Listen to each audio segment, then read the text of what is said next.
I think we're all different. We all have different clocks. Yes. And I think that, you know, the metronome is ticking for everyone in a similar fashion. And how we interpret that tick is what makes us individuals. I think if you work in a, you know, a medium where you can't slow down and you want to stay there, you move.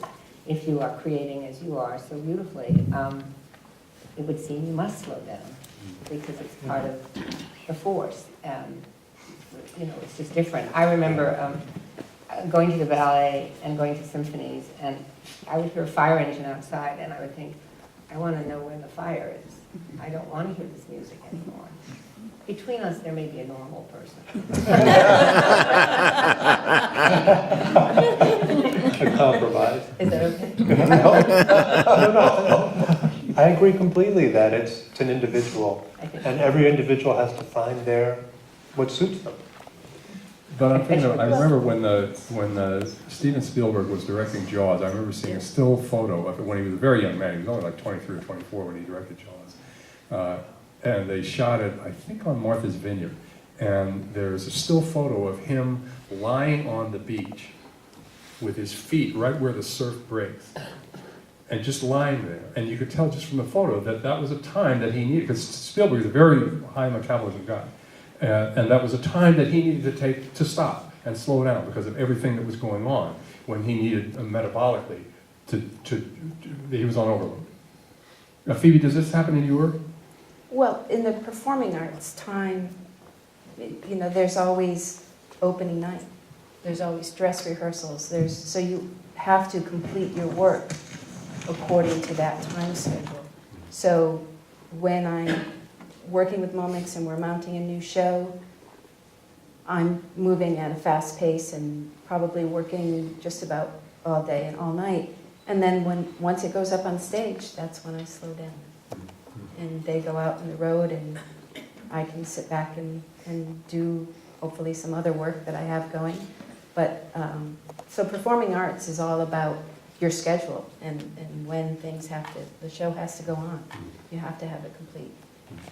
Well, that was another question of mine. Do deadlines help? I think you've just answered that question in one way. You don't really, well, you have do you have deadlines, David? Oh, yeah. No, I'm sorry. David Kohler. I'm Sorry. Well, I have. I'll get to you. Yes, you know, but, you know, not being incredibly in demand, let's say, there are pauses in between the deadlines. So, like, this show was a deadline. I do have commissioned work, and then that's a deadline, and everything else gets dropped. I was working on commissioned work for about 3 years. Took me a long time because I work slowly. No kidding. It would have taken you only half a year. I would have been finished. It wouldn't have been very good.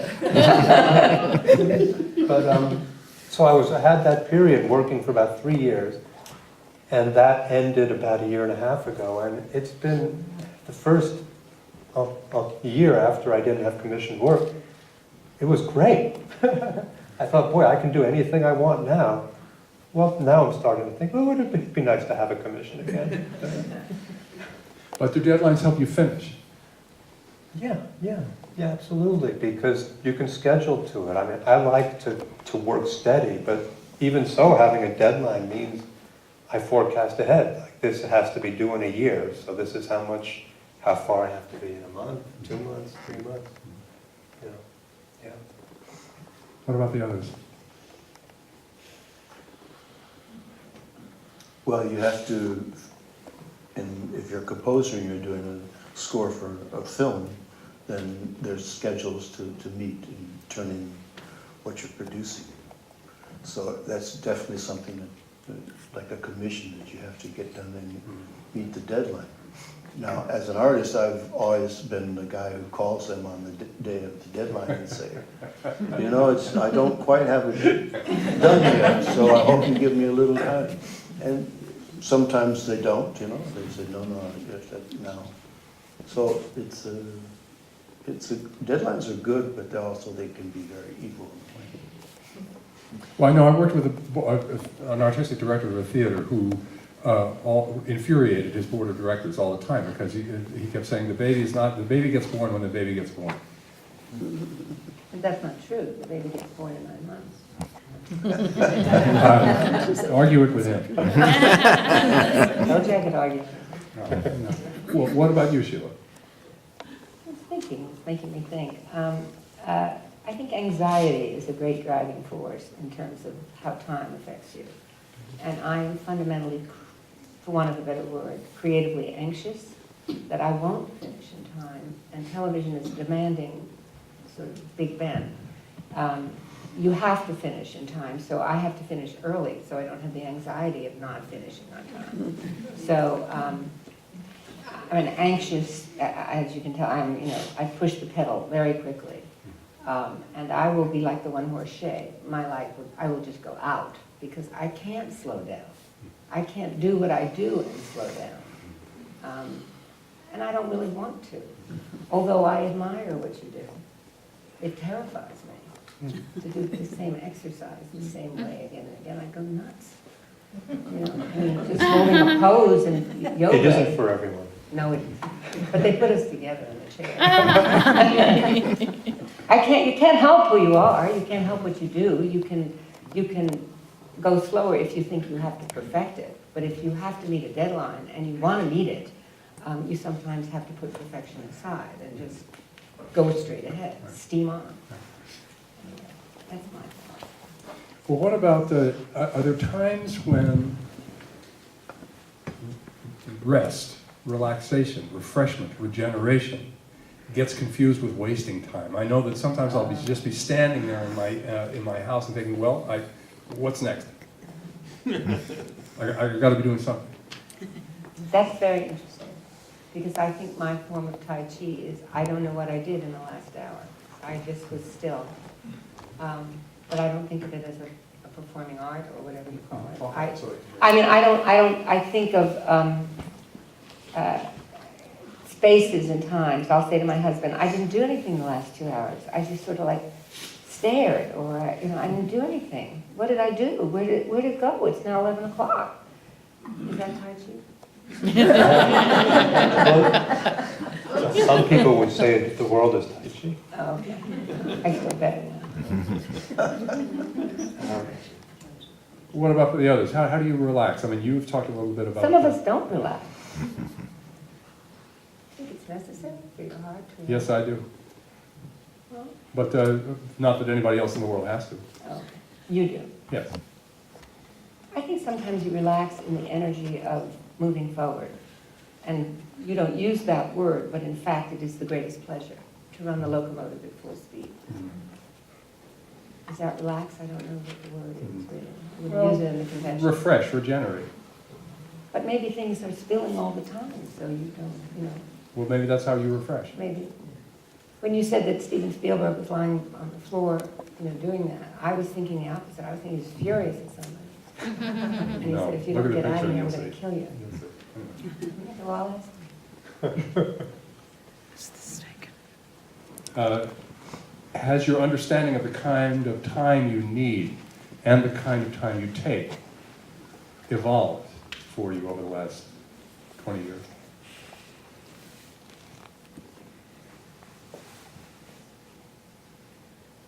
Who are you going to Anybody?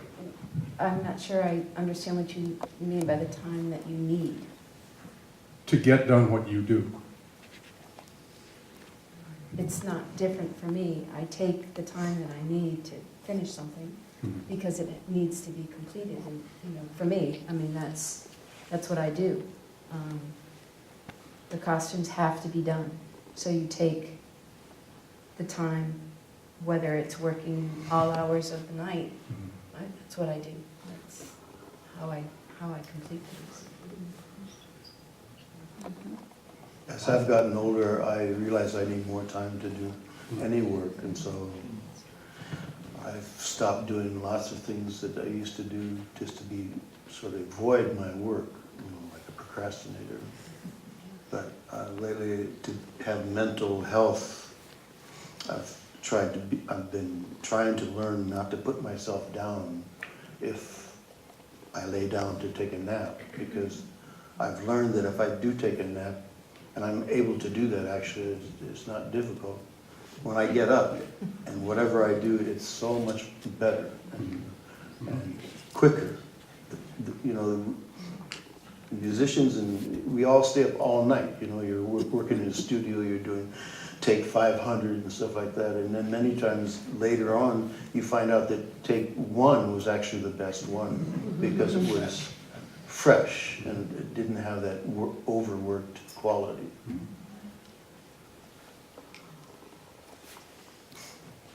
Yeah. I don't think, I mean,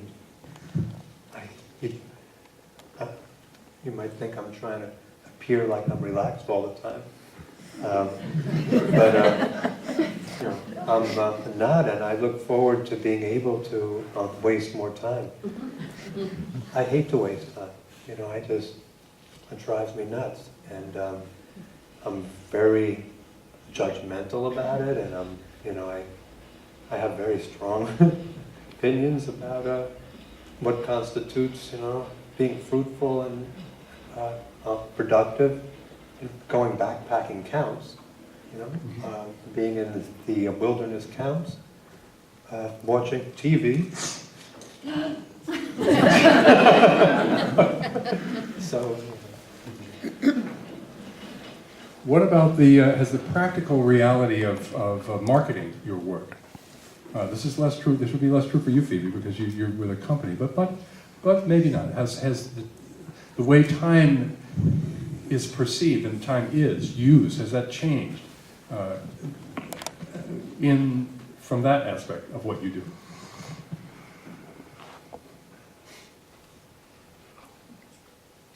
Well, I mean, the modern generation, we all have websites now, so there are things that you do to make your life more efficient by advertising what you do, use the web, make flyers, put them up and stuff like that. But I think it's very important to figure out how to let the world know what you're doing, you know. And of course, the website is great, just to put things you believe in, what you've done on your website. So then, you know, it's amazing to me how sometimes in recent years, I'll get emails from China and from Japan. Somebody's listening to something and they want to know more about it. So I go, wow, this website thing is really cool. Well, say, for example, a documentary. You mentioned that if you see a play that's 90 minutes without an intermission, you're more likely to go to that than something that has an intermission or two. Over the years that you've been making documentaries, have yours been becoming more concentrated because of the nature of the Not audience? necessarily more concentrated in terms of the actual time, because sometimes it fits into a given time period, but more, I would say there are more shots per hour, more changes of music, more changes of scenery, more changes of ideas than before. If I look at something from 1975 or 80, it looks like somebody else's, you know, it's just too slow. But I don't know that I'm consciously doing it, except that I want to be watched. Right. So I just seem to go with the flow in some imitative way. Someone told me that yoga was originally used for people to assume a position and contemplate God. Well, the yoga classes on the Upper East Side of Manhattan are like aerobic madhouses. They turn the temperature up to 105 degrees. People are sweating, fainting, falling, you know. And I think to myself, and they call it yoga, and then they put a word next to it, you know, like something, hot yoga, I guess. But, you know, I think that's what the monks did. You know, is that what they did? So that even that has changed in the sense that you do aerobic yoga. And if you want to admit to it, you do regenerative yoga where everyone's sitting in a wheelchair. You don't want to go to that one. So I don't do yoga. Anyway, it's troublesome that time.